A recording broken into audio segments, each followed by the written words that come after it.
A bit of Christmas magic.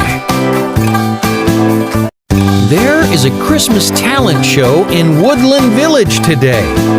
Faye the Fox is rehearsing for her magic show with Randall the Rabbit. When I tell the audience that I'm pulling a rabbit from the hat, that's when you come out. Got it? Got it, says Randall, playing with Faye's magic deck of cards.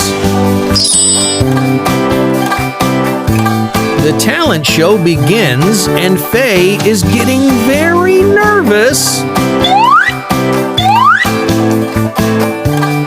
Ladies and gentlefolk, I will now perform some mystifying magic tricks for you.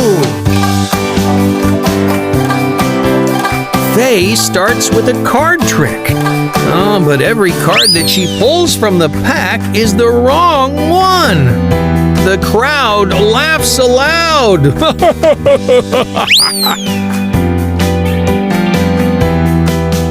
And now, I will pull a live rabbit from my hat. Randall has forgotten what to do. He hands Faye his carrot instead. The audience is in stitches. For Best Comedy Act, our winners are Faye and Randall. Congratulations!